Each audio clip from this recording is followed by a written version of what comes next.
লো data ধরে রাখেন আমার কানেকশন শেষ হয়ে গেছে ধরে রাখেন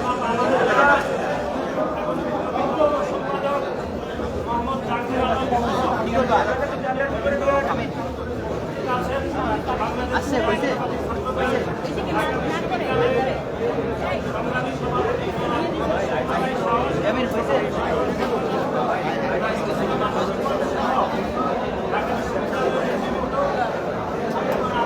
ভাই আপনার মাথা নাই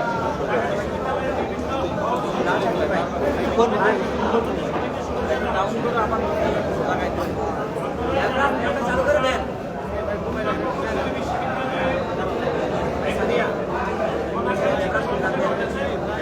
আমার তো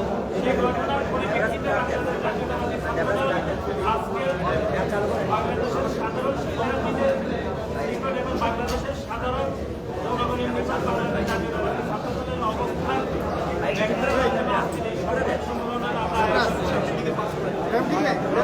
বিশেষ করে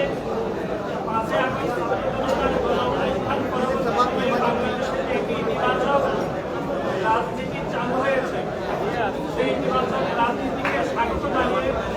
আমাদের দলের ভারপ্রাপ্ত চেয়ারম্যান আমাদের দলের সাংগঠনিক অভিভাবক জনাব তারেক রহমান বাংলাদেশের ছাত্রদলকে সুশৃঙ্খল এবং একটি শিক্ষার্থীবান্ধব ছাত্র সংগঠন হিসাবে তৈরি করতে বাংলাদেশের সাধারণ শিক্ষার্থীদেরকে বাংলাদেশ জাতীয়তাবাদী ছাত্রদলের অংশীদারিত্ব করার সিদ্ধান্ত নিয়েছে। আজকের এই সংবাদ সম্মেলনে শিক্ষককে শ্রদ্ধা করে স্মরণ করছি এদেশের প্রবক্তা বাংলাদেশের স্বাধীনতার মহান শহীদ প্রেসিডেন্ট জিয়াউর রহমানকে এবং একই সাথে স্মরণ করছি এবং দীর্ঘায়ু হায়াত কামনা করছি এদেশের গণমানুষের আবশ্যিক নেত্রী যিনি এদেশের গণতান্ত্রিক নির্বাচন ব্যবস্থায় কোনোদিন পরাজিত হননি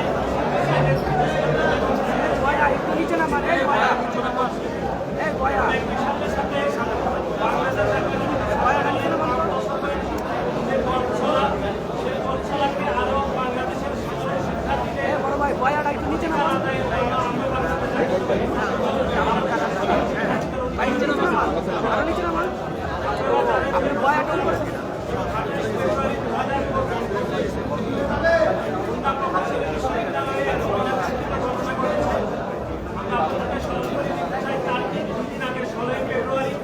বাংলাদেশ জাতীয়তাবাদী ছাত্রদল কেন্দ্রীয় সংসদের একটি সাংগঠনিক টিম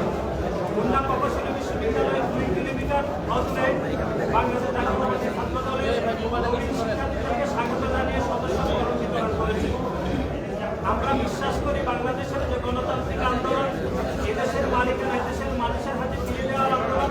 এবং একই সাথে বাংলাদেশের সাধারণ শিক্ষার্থীদের অধিকার আদায়ের জন্য বাংলাদেশের সুনামগত শিক্ষা প্রতিষ্ঠান খুলনা প্রকৌশলী বিশ্ববিদ্যালয়ের সাধারণ শিক্ষার্থীদেরকে বাংলাদেশ জাতীয়তাবাদী ছাত্রদলের রাজনীতির অংশীদারিত্বের অংশ হিসাবে আমরা আমাদের সদস্য বরণ বিতরণ করেছি। কিন্তু আপনারা দেখেছেন যে সদস্য বিতরণের 2 দিন পরে অর্থাৎ 28শে ফেব্রুয়ারি বাংলাদেশ জাতীয়তাবাদী ছাত্রদলের 3 জন নেতা কর্মীকে বৈষম্যবিরোধী ছাত্র আন্দোলনের আহ্বায়ক ওমর ফারুকের নেতৃত্বে এবং গত 15.5 বছর ধরে বাংলাদেশের বিভিন্ন ক্যাম্পাসে যারা গোপন তৎপরতার মাধ্যমে রাজনীতি কায়েম করেছে এবং 5 আগস্ট ছাত্র জনতার গণঅভ্যুত্থান পরবর্তী সময়ে যারা আত্মপ্রকাশের রাজনীতিকে ভয় পেয়েছে সেই শিবিরের সন্ত্রাসীরা বাংলাদেশ জাতীয়তাবাদী ছাত্রদলের 3 জন নেতা কর্মীকে অমানবিক নির্যাতন করেছে এবং তারা নির্যাতনের মাত্রা এতই ছিল যে তারা একটি পার্শ্ববর্তী একটি দোকানে তারা আশ্রয় নিয়েছে এবং সেই দোকানদারকেও বৈষম্যবিরোধী ছাত্র আন্দোলনের প্রতিপক্ষিত শিক্ষার্থী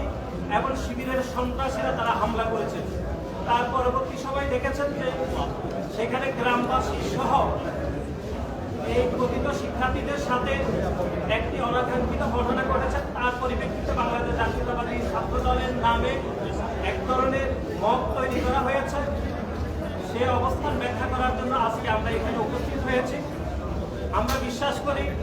5 আগস্ট ছাত্র জনতার গণঅভ্যুত্থান পরবর্তী সময়ে বাংলাদেশে যে ইতিবাচক রাজনীতি চলমান রয়েছে সেই ইতিবাচক রাজনীতিকে স্বাগত জানিয়ে বাংলাদেশ জাতীয়তাবাদী ছাত্র দলের যে ইতিবাচক রাজনীতি করছে সেই ইতিবাচক রাজনীতিকে এক ধরনের গ্রহণ করতে অথবা সাধারণ শিক্ষার্থীদের কাছে বাংলাদেশ জাতীয়তাবাদী ছাত্রদলের রাজনীতিকে দোষারোপ করতে বৈষম্যবিরোধী ছাত্র আন্দোলনের কথিত কিছু শিক্ষার্থী এবং শিবিরের সন্ত্রাসীরা এই হামলা করেছে। তারপরেও বাংলাদেশ জাতীয়তাবাদী ছাত্রদল গতকালে খুলনা প্রকৌশলী বিশ্ববিদ্যালয়ে যে ঘটনা ঘটেছে সেই জন্য আমরা দুঃখ প্রকাশ করছি। এখন একই সাথে যে হামলা বৈষম্যবিরোধী ছাত্র আন্দোলনের নেতৃবৃন্দরা শুরুতে বাংলাদেশ জাতীয়তাবাদী ছাত্রদলের উপর করেছে, সে হামলায় যদি তারা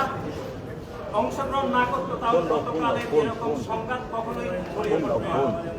সুতরাং আমরা বিশ্বাস করি যে প্রত্যেকটি ছাত্র সংগঠনের রাজনীতির প্রকাশ্যে গণতান্ত্রিক রাজনীতি করার অধিকার রয়েছে। খুলনা প্রকৌশলী বিশ্ববিদ্যালয়ে বাংলাদেশ জাতীয়তাবাদী ছাত্রদল প্রকাশ্যে রাজনীতি কায়েম করতে চায়। আজকে বাংলাদেশ জাতীয়তাবাদী ছাত্রদল সার্বিক বিষয়ে আমাদের অবস্থান ব্যাখ্যা করবেন বাংলাদেশ জাতীয়তাবাদী ছাত্রদলের সংগ্রামী সভাপতি জনাব রাকিবুল ইসলাম রাকিব।